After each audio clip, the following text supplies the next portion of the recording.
everyone, welcome back to GLO TECH. Today, I'm super excited to dive into the fascinating world of Java data types. Understanding data types is crucial for writing efficient, error-free Java programs.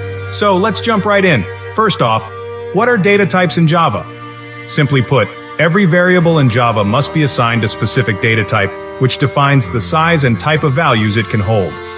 Let's look at some examples of different data types in Java.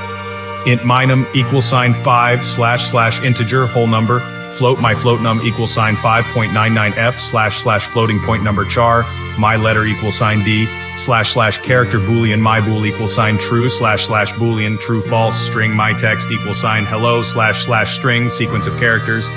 Java data types are divided into two main categories: primitive data types, basic built-in types like int, float, char, boolean, etc.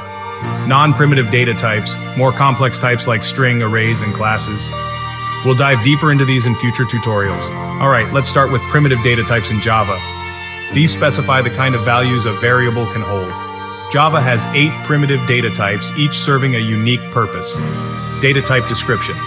Byte stores whole numbers from -128 to 127, 1 byte. Short stores whole numbers from -32,768 to 32,767, 2 bytes.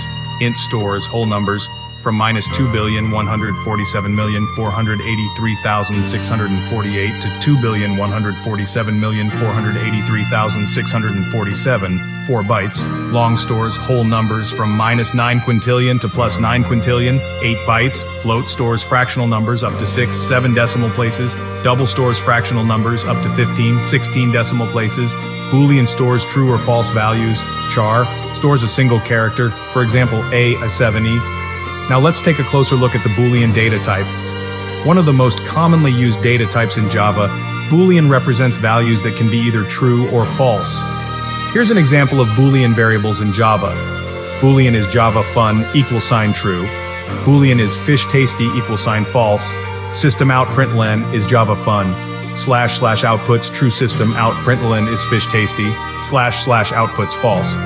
But where are Boolean values used? They're crucial in conditional statements and logic operations.